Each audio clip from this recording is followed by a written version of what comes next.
Good morning, good evening, good afternoon. I am your host, Smooth Caramel, and I talk about rap, so that's what I'm gonna do. Do y'all have those songs that are specifically selected to get you hyped? Something like a fight song or just something to get you particularly energized before taking on some more strenuous activity. That was probably needlessly vague. Sports. I mean something like sports. That song that you'd play if you were in a sports movie and you achieved that inevitable sudden rush, that adrenaline and energy that turned the tides in your favor before delivering that final victorious move. The type of song that works for any person in fulfilling this role usually depends on factors like their musical affinities and what type of activity they're actually going to be taking part in, whatever action this music is being utilized. With that said, for me as a hip hop head that for quite a few years played a lot of rugby, it became apparent that something along the lines of gangster rap was particularly effective in this role for me. It was great for getting that adrenaline pumping and the anticipation internally before I was ready to step on the field. Now, I've always been a laid-back motherfucker. So much so that in football, rugby, basketball, I would have had people telling me that I need to get mad. Now might be a really good time for you to get angry. Managers, team members, my dad. The message was always, you need to get mad. I don't even think most of the people that I'm closest to, even to this day, have legitimately seen me angry. Frustrated maybe, but not mad. If that happened, someone must have done fucked up. It's also good to know that this wasn't me just being too nice when it came to sports. I'm a big guy. And when you tower above the majority of those you're competing with, especially when you're still in those teenage years, anything and pretty much everything that came across you looks like some kind of assault. Players would bounce off of me and it would look somehow like I've taken them to the ground aggressively and violently, even if they just bounced off of me. If I put my body into anything, then I would usually get pulled up for some shit. But I digress. This one time, we had a rugby sevens tournament that was a relative drive from our school. Me being me, I wasn't the most drawn to that concentrated male energy on the minibus, so I turned to my music, and my headphones were quite vital to this. Since I was just listening to songs on shuffle that I'd previously loaded on without knowing in too much detail what I was putting on the device, there was still much to be discovered when I was listening to songs on random. And I happened to luck upon the best combination of songs for this particular time and purpose. Both were in the power of the choruses, and both had vibes of that gangster shit, and both had me ready to hit hard. Snoop Dogg, Back Up Off Me, DJ Quick, Catch 22. The energy from these songs made its way through the ear into the central nervous system, with the result being involuntary muscle contractions leading to aggressive headbanging and the occasional shouts and calls. These songs are both structured in a way that the verses are both breaks from and build up to the chorus. This makes the energy and the intensity even more accumulative when you do reach the chorus. This then makes the simplicity of the chorus serve as the most visceral and accessible point of entry as a listener to the song. It almost functions like a call to action. It's like you're more comfortably enjoying the skill, the precision, the intricacies of the verses before building up to the chorus where you just shout. It's almost comparable to that satisfaction of a particularly loud and emotive anime attack name call.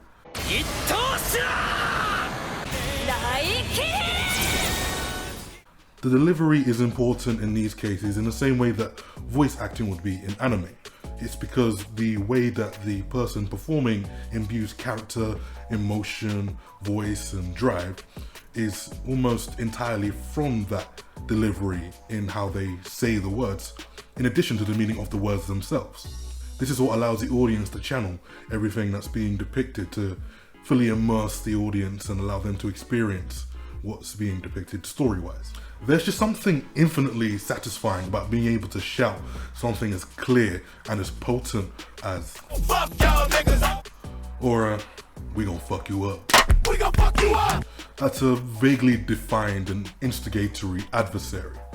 It can be perceived and tuned to whatever circumstances are pertinent or relatable to the listener, which takes me back to the subject of this rugby tournament of mine. So I've had these songs playing on repeat towards the tail end of my journey. At this point, I've basically withdrawn from my teammates that were surrounding me on the bus, just letting the emotions and the instincts just simmer, like a batch of curry goat in a Dutch pot. Slow. Proper. The first game came and we went down pretty quickly, but that wasn't what mattered. It was the man that scored the try that was immediately the issue. Not that he was so good that he posed a serious threat to our progression, but this man was showboating like it was ghetto WWE. Shit like, can't touch me, can't touch me. Stuff like that. I will never forget. He was taller than me. He must have been 6'4", 6'5", bouncing braids, and I guess he thought himself untouchable. Naive. We break to reset, people are looking around, somewhat nervous, but I think we all were feeling the same way about what to do. Manager looks at me, Tyrell. Get him. At this point, the music had quelled any doubts that may have otherwise resided within me. No insecurity, hesitation, overanalysis. All I had was the instincts and the drive and a job. And this motherfucker was mine. The next time he got the ball and immediately started his run down the line for the track, I got in gear, tracked him down, and tackled him like a clamp at speed. Impact loud enough to be heard from the other end of the pitch. It was almost a robotic-like precision that led me to this man's legs to be taken down to the ground. I gave him the line out, but no try would be scored, not through me. But more importantly, I made sure he'd think twice before running or stepping in my direction. And I know this to be true because the next time he came down and got anywhere near me, he himself ran off for the line out before I even made the impact. And he was shaking. Literally. Like, nah man, calm down. It's cool. Calm down? I wasn't even particularly visibly angry or emotional or aggressive. I had just somehow involuntarily become my most confident and imposing self. I can act like an animal, ain't nothing to it. Gangsta Rap made me do it. I don't remember how far we got in that tournament, but it was a great memory. For that and for the rest of the day, because I spread the joys and the effect of those songs that got me so hyped and energized. I had people screaming choruses throughout the day. But back to some more musical discussion. We live in a society governed by many rules. The rule of law, but also unspoken social norms, hierarchical power dynamics, the law of parents for a while. I don't even need to say much more about that. And with this being the case, we all have ideas, impulses, desires that are at least somewhat denied to us because of some of these or all of these rules that regulate us. And whether consciously or unconsciously, there is that desire to breach these constraints and stand outside of them, or even above them. And it's that feeling mainly that gangster rap taps into. It's essentially a musical form of power fantasy. And given the advantages or affinities of rap, it is power fantasies but to a more grounded degree. If I were to repurpose a comic book term, I would call it street level. Something like blockbuster action movies or anime are power fantasies, but usually to a more fantastical degree.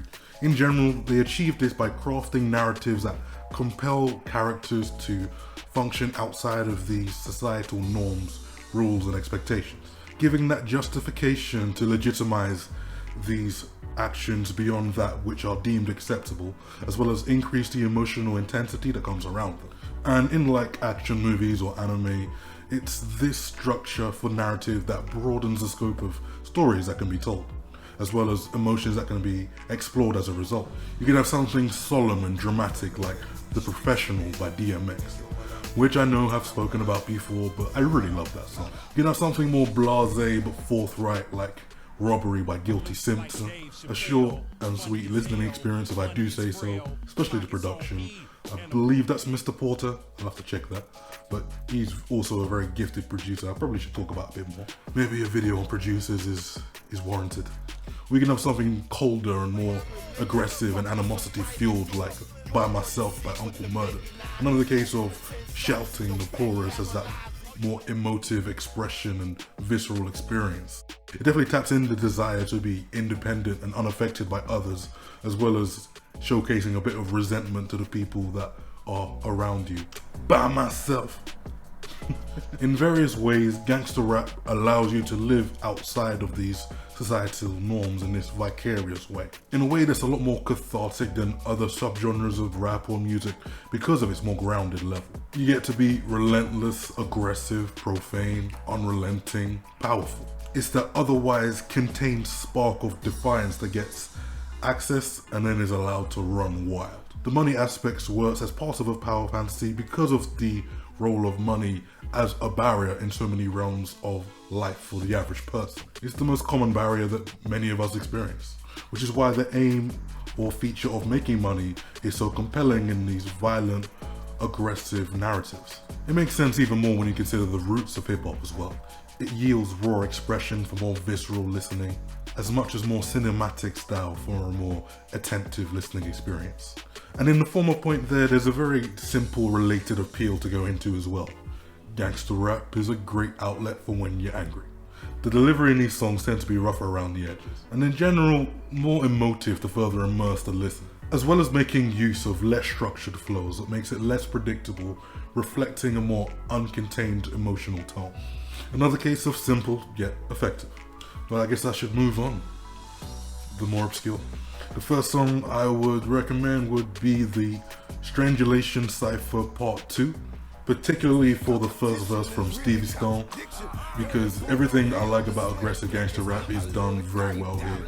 His delivery is immense, the flows are really uncontained to the point of it almost bursting out of you as the listener, and the bars are solid and they just hit hard with all of those features combined. Has a lot of tropes that I personally enjoy as well, like when you talk about everybody. Nothing quite like a oh yeah for me. You can address somebody as you, but when you address everybody as yo in an angry gangster rap song, it just hits so hard. Second song, I'm going to be more intentional with my DJ Premier reference this time. Casanova, DJ Premier, What You Said. A great song for its simplicity in the subject matter, but eloquent depiction. Or maybe not eloquent, because it is some gangster shit, but it's just done well to the point of being immediately immersive with everything that's being communicated. Especially that sense of being untouchable and releasing the aggression and the animosity. And the third one will be Talib Kweli and Jean Grey, a more dramatic depiction of a gangster-esque narrative to do with crime. I would say that the lyrics in this are more detailed to the point of almost being literary, which kind of creates that sense of morbid curiosity in what you're listening to it as you go through the song. Plus, Talib and Jean are just two giants in the rap game, as I would see it. So maybe not even the most obscure as artists, but it's not a song I've heard talks about in, well, however long it's been since it came out. Alright, with that said, I'm gonna leave it there. The times is crazy. I'm hoping I don't get mad enough to put on my gangster rap playlist again soon. At least for that purpose. Sometimes I just listen to it when I want to feel hype. So, we'll see how things go. Otherwise, this has been another Smooth Caramel production. Peace.